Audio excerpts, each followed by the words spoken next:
Podcast Nation wants to know, do you think the prices for digital will ever come down? I would like to enter in this hobby, but it's too expensive. No. Sorry. So there's two reasons why I say that. Number one is that it seems like inflation is bananas. And even if inflation stops being bananas, in general, the price of things tends to go up, not down. Now, we can think of I know what you're thinking right now. You're going, wait a minute, but I can get a 60-inch TV at Walmart for $700. And 5 years ago or 10 years ago, a 60-inch TV was $2,000. The price has come down. The reason why prices come down has to do with economies of scale, or a proprietary technology becomes more widespread, or a patent expires, and therefore, there are reasons why prices come down. But and here's where we get into prediction, and I might turn out to be wrong, and then someone will point to this live stream clip and go, Bardwell was wrong. So acknowledge that that's what's going on. I don't see that happening for digital, and like the reason for that is that the market for digital, the reason that analog is so cheap is that it's based on technology that is incredibly widespread, and there's just, it's just a commodity.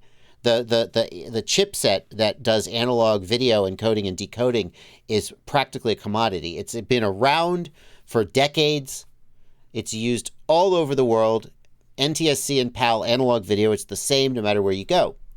With digital, one of the limitations on how cheap it will be is that each digital system is a little enclave to itself, right? And even if you look at like the DJI V2 versus the O3, they're using a different chipset to do the encoding. So we're no longer in a situation where we're going to settle on a sort of a single solution to do the encoding and decoding that everybody uses.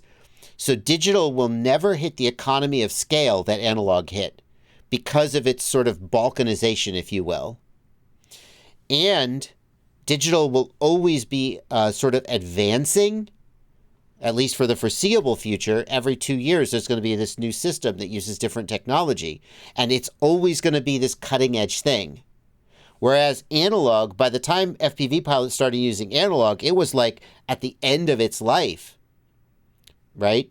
Analog wasn't even used for broadcast television anymore throughout much of FPV's formative years.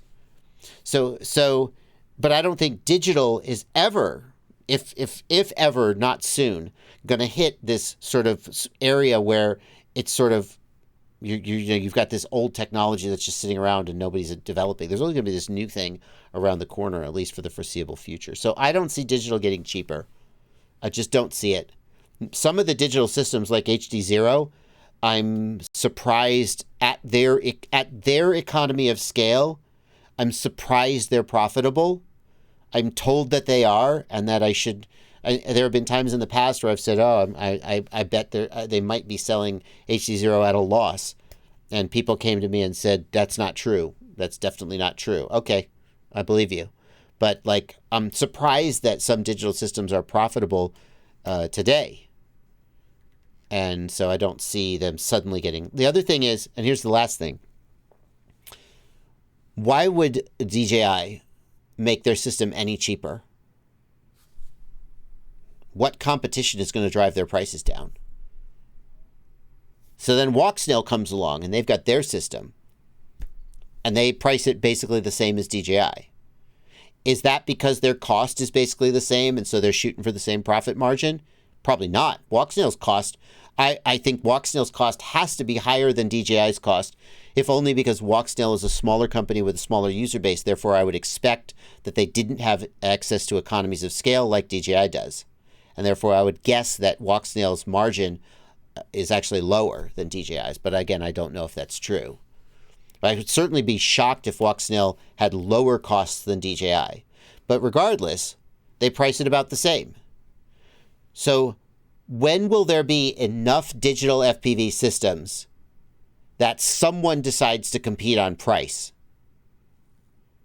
Like right now, there's 3 digital FPV systems in existence: DJI, Walksnail, and HD0.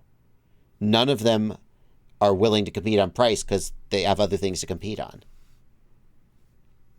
So I don't see the price coming down. You call HD0 digital? Yes, it's digital. Digital is not like a measure of subjective quality. It's digital. Will digital always be closed source? QuadDoc, there is currently an open source digital FPV system. It is Open HD. Is that what it's called? Yep. Thank you, Blunty. Open HD. It exists. It is pretty janky. That's the short version. It's pretty janky. The reason it's janky is that no one has developed high quality, fast hardware. Like, check out the wiki to learn what's needed to get started. Well, wouldn't it be nice if that was a link? If only there was a way that this text could link me to the page that you're referring.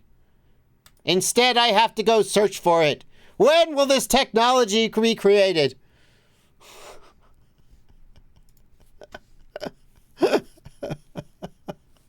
So angry.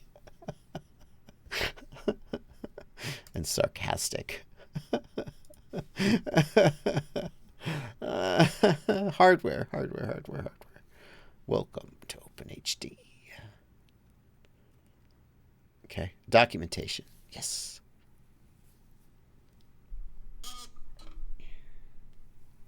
General FAQ. So, like, the minimum hardware you need to do OpenHD is Raspberry Pi. The lowest latency I can achieve is 100 milliseconds glass to glass. Most setups are in the 125 milliseconds range. The easiest way to reduce latency is to use it on a laptop. Oh yeah, that would reduce. I'm going to put a laptop out to be my receiver. If someone was to develop a dedicated system on a chip or SoC, or even an ASIC that implemented OpenHD, that latency could go way, way, way down. But no one's done that. And then the other thing is that it uses Wi-Fi cards as their RF, which doesn't give you great range. So you would need a dedicated piece of hardware to run the video code and a dedicated piece of hardware to run. And at that point, that's when it would probably become closed source. Now, obviously, being an open source technology, you could only close it so much. But if someone were to develop an ASIC that runs OpenHD, I'm going to guess that that ASIC would not be sort of open source. Not that it's not that easy to reproduce those anyway. So, but it does exist. It does exist. Is HD0 not open source? Well, I guess that's true. A lot of parts of HD0 are open source, except for the core chip that does the heavy lifting. That's fair. HD0's core IP is still closed. The actual, is it an ASIC? Or is it the other thing? It's the other thing. ASIC. FPGA is what you're thinking. FPGA is, yeah, that's it. Yeah, so I was worried I was getting FPGAs and ASICs backwards, because ASIC came to my mind first. Thank you, Blunty. So yeah, it's an ASIC, and basically the insides of that chip are completely closed off to the world, and no one can reproduce it without HD0. So that'll never be open. That's where their actual IP is.